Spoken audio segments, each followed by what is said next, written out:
Donc, bonjour à tous. Donc, moi, je vais vous parler plus particulièrement du dispositif Ulysse.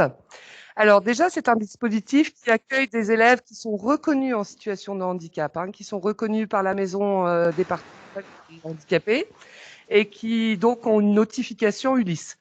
Donc, pour l'inscription au sein de ce dispositif Ulysse, c'est une inscription qui se fait comme les inscriptions pour tous les élèves, via un rendez-vous avec la direction. Donc, soit Madame Delplanque, soit Madame Perrin, soit Madame Darras. Et pour être inscrit en sixième Ulysse, par exemple, il faut présenter donc la notification. Donc, c'est exactement le même processus d'inscription qui a dû être présenté en début de journée. Alors, au Collège Saint-Vincent, nous avons une particularité dans cette organisation du dispositif, puisqu'en fait, on démarre l'inclusion dans les classes dès le jour de la rentrée. Les élèves font partie et sont inscrits dans une classe de référence et ils sont tout de suite, dès le jour de la rentrée, dans leur classe de référence. Donc, ils connaissent tout de suite leurs camarades de classe et ils ont tout de suite l'emploi du temps de la classe. Ils suivent alors les enseignements de la classe, de référence. Voilà. Et bien sûr, comme chacun a des particularités et des besoins différents, ils vont donc bénéficier d'aménagements adaptés dans chacun des cours par les professeurs de toutes les matières. C'est la particularité de Saint-Vincent qui est très adaptée. Donc, les professeurs de maths mettent en place des choses, les professeurs, toutes les matières. Alors, mais comme l'élève est inscrit dans une classe de référence et est en contact permanent avec ses collègues et ses camarades, eh ben, il n'y a pas de souci de relation par rapport à la camaraderie, par rapport à l'inscription dans le savoir-être.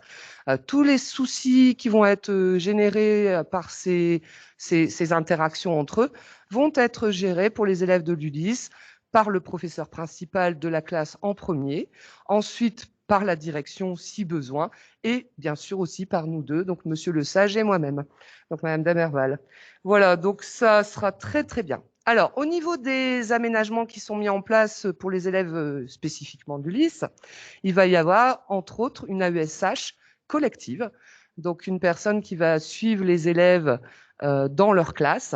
Elle est bien sûr pour tous les élèves de l'ULIS, donc elle va avoir un emploi du temps, donc elle va aller quelques heures suivre les élèves qui sont ULIS 6e, quelques heures pour les élèves 5e, etc. Voilà pour ça.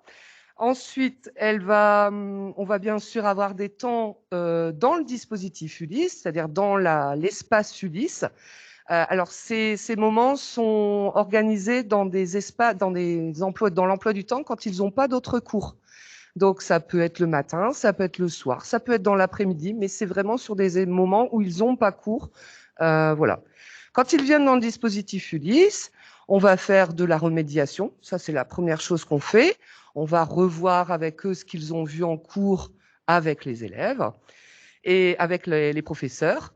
Pardon. Et puis ensuite, on va voir pour mettre en place des adaptations. Peut-être que certains d'entre eux ont besoin d'un petit porte-vue concernant les conjugaisons, par exemple, ou les tables de multiplication, des choses comme ça. Donc, on va mettre en place des adaptations. On peut aussi proposer de la remédiation ou de la reformulation des cours sous forme de carte mentale. On s'adapte vraiment aux besoins de chacun. Voilà. Alors, quand ils sont dans le dispositif, dans l'espace Ulysse, donc dans la classe Ulysse, on va aussi travailler beaucoup sous forme de jeux. Donc, on fait des jeux sur les conjugaisons, on fait des jeux, on va créer des frises, enfin, mon collègue va créer des frises chronologiques pour travailler sur l'histoire. Voilà, on va vraiment travailler de cette façon-là. Dernier point que je veux aborder avec vous, c'est les évaluations. Alors, les évaluations pour les élèves du dispositif Ulysse, premièrement, ce sont les évaluations qui sont faites en classe par les professeurs. Ces évaluations, suivant le besoin de chacun, vont être adaptées. Elles vont être adaptées par chaque professeur, suivant les besoins que nous aurons notés. Ensuite, dès le début de l'année, il va y avoir également des moments d'observation. Monsieur Le Sage ou moi-même, nous allons aller dans les classes, voir les élèves, comment ils travaillent avec les professeurs, pour voir, donc, identifier les besoins de chacun. Et puis, on va aussi mettre en place des évaluations diagnostiques dans les moments de début d'année qui vont nous permettre de cibler les besoins, de cibler les besoins de chacun. Donc, ce sont des évaluations normées qu'on propose, alors type ECPA ou autre, qui nous permettent également de faire des bilans réguliers, de travailler sur le projet personnel individuel qui va être réajusté toute l'année et qui va arriver à une présentation une fois par an lors de l'ESS.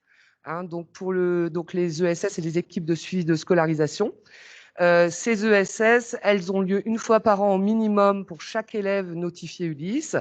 Elles vont, pour les sixièmes, être rapidement mises en place puisqu'il y a un changement de cycle, hein, puisque la sixième est la fin du cycle 3. Donc, il y a forcément des dossiers à refaire au niveau de la MDPH. Et donc, lors de cette ESS, on va refaire un GVASCO, par exemple. Alors, l'ESS se fait en présence surtout de l'enfant. Hein. C'est la particularité des ESS au collège. Elles vont être en présence de l'enfant. L'enfant va s'exprimer. L'élève.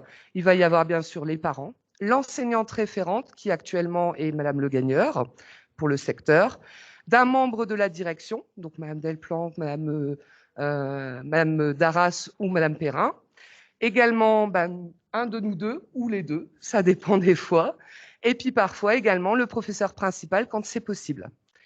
Lors de cette ESS, il y a également la ESH collective de dispositif Ulysse et parfois donc les AESH individuels pour les élèves qui seront concernés par un accompagnement individuel. Voilà. Ensuite, enfin, vont être organisées tout au long de l'année des rencontres. Donc les rencontres qui sont organisées pour tout élève du collège Saint-Vincent, donc tout en fin de période. Les rencontres qui sont, voilà. Et puis, bien sûr, si nécessaire et si besoin de votre part ou de notre part, des rencontres qui nous permettent de faire le point sur la scolarité de votre enfant. Voilà, je pense que j'ai donné beaucoup d'éléments. Je vais